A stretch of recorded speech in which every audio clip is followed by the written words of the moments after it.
one little bit of maintenance that can be done on a fridge is every year, just basically just taking out the grill and collecting the dust.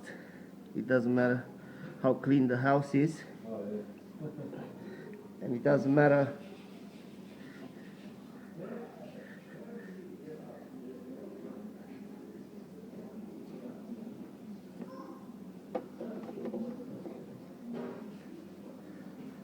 well, this thing here, it's a little bit like the cholesterol in our veins.